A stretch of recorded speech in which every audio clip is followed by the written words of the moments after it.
All right, let me just set this right here. I think this will work while I'm doing some stuff. Okay, and I'm probably going to make this a separate video for you guys because I know that there's much debate sometimes about the pros and cons of a minimum wage. In reality, a minimum wage is designed to do two things. Minimum wage is designed to keep people from taking advantage of their workers by paying them something that's just really, really horrendous or horrendously low, I guess, would be for their labor, like sweatshops and stuff like this, which is fine. So that's good because we don't want people being abused. We don't want people.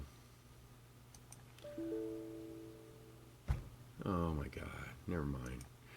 Hang on, this thing just crapped out on me. You heard that? Noted that wasn't a good sound. So anyway, a minimum wage, in its purest form, is designed to keep employers from taking advantage of their employees. In essence, that's it in a nutshell. Okay? Now, positions that pay minimum wage jobs, however you want to phrase it, okay? Those aren't designed to be a living wage for people. I know people say, well, that's all I can get is a minimum wage job. Most of the time, I don't think that's true. If a person, even if you step into a minimum wage position, if you show your employer that you're worth the money he's paying you and that you can make him money and you do a good job, and I'm not talking about, being the guy that people pick on and, oh yeah, he's a company guy, all right, blah, blah, blah, when they're picking.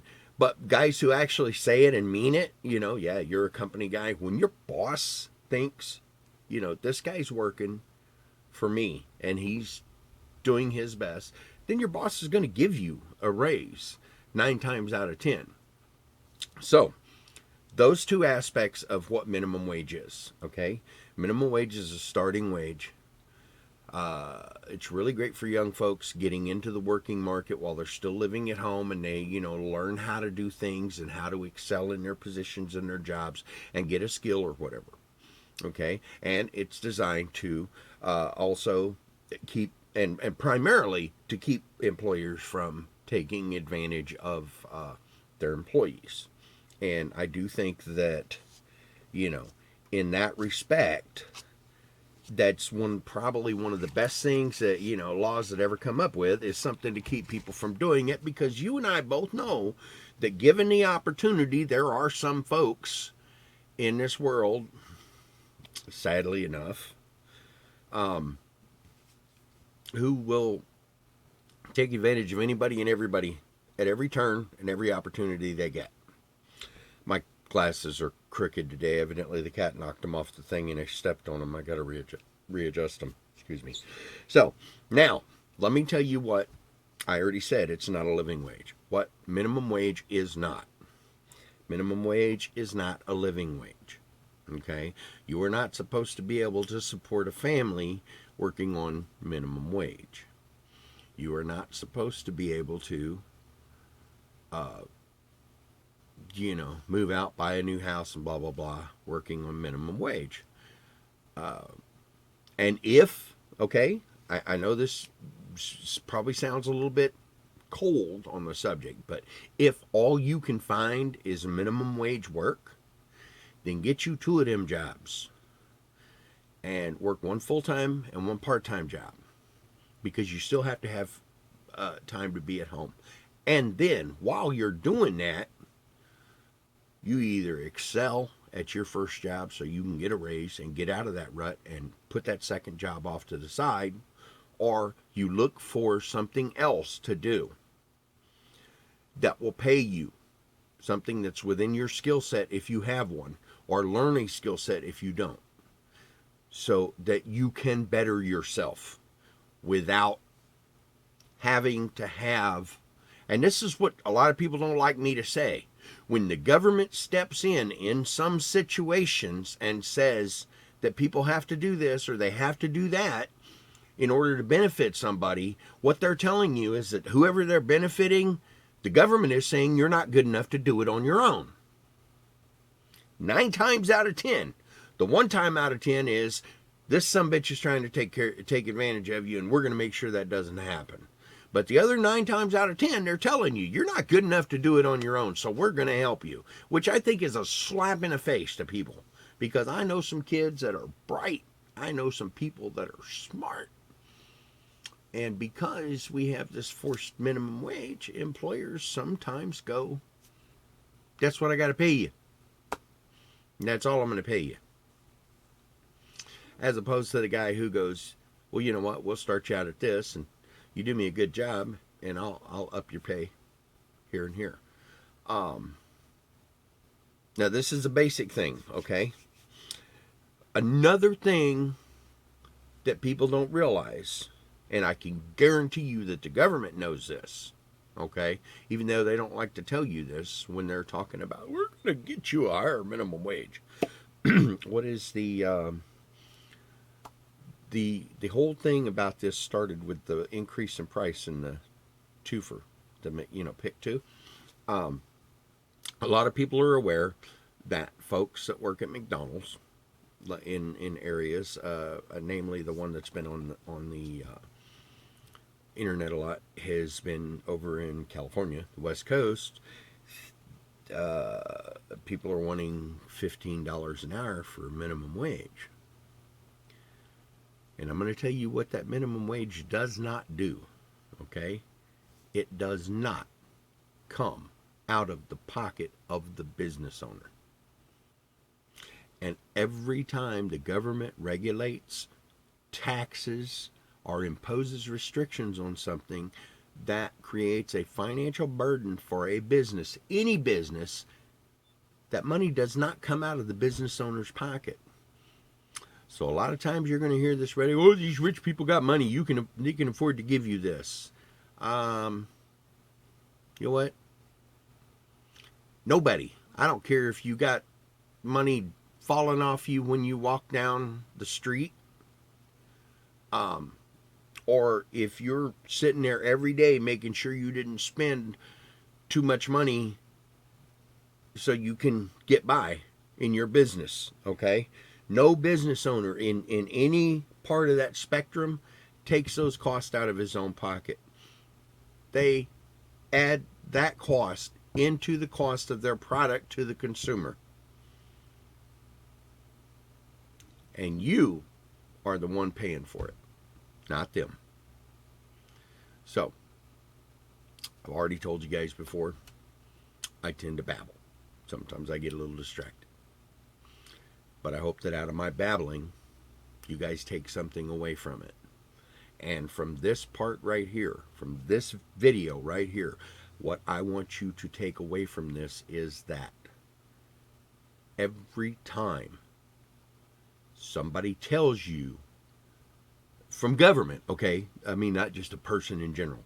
Every time somebody from government tells you that they're going to help you, and they're going to do this, and they're going to make this and that happen, think about it. If it's a regulation, a restriction, a requirement, or any other form of government intervention in a normal business, okay? Every single one of those costs are going to be passed down to you when you go to purchase the product. So yes, let's say you get $15 an hour minimum wage at McDonald's. Where'd your dollar hamburger menu go? It's already gone. I mean, if you guys don't know, the dollar menu is pretty much gone. It's $1.19. It's $1.49.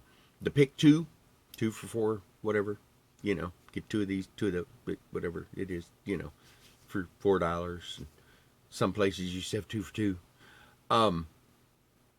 Where'd they go? Well, the prices have come up because regulations, cost, and requirements have gone up. So you can no longer go over there. So now let's take it this one step further.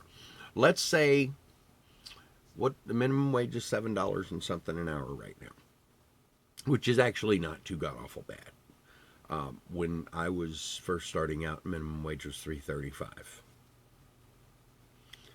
Of course, that's also back far enough that $3.35 an hour was not bad money, you know. If you get a raise, let's say to $10 an hour, minimum wage, okay, everybody has to be paid $10 an hour before taxes, obviously. Every single product that you purchase is going to go up in cost to cover that extra $2 an hour and change, whatever it is. The difference right now between 7 and 8. So think about that. You get $2, let's just say $2.25 an hour extra right now. That's $80 a week, and then some. 80, whatever, 40, 25, 40, $90 a week. Less than $100 a week, okay, on a 40-hour week. But that's $100 a week to you, and to the guy next to you, and to the guy next to you, and to the guy next to him, and to the guy next to him. Pretty soon you got thousands and thousands and thousands and thousands and hundreds of thousands and millions of dollars of increased cost of doing business that these retailers and all are going to pass right back to you guys. So that's why the price is up. And that whole big long rendition, and I'll probably cut it down a little bit because I do tend to talk and sometimes I duplicate myself. Sometimes I duplicate myself on purpose in order to make the point, not just for redundancy. Because, you know, they say you got to say the phone number in a commercial 3 times so people will remember it. Okay, well, let's see. The government is not your friend. Okay? The government is not your friend. And the government is not your friend. Okay, 3 times so you'll remember it. Business owners don't pay taxes. Business owners don't pay taxes. Business owners don't pay taxes. That's 3 times, okay? Now, increased costs are passed to the customer. Increased costs are passed to the customer. Increased costs are passed to the customer. Okay? Honest, love you guys. Appreciate you watching. And actually, this little part, my camera's nice and steady. So, anyway, all right, I got to get back to work. I'll talk to you guys later. Love you to death. Appreciate your watching my show.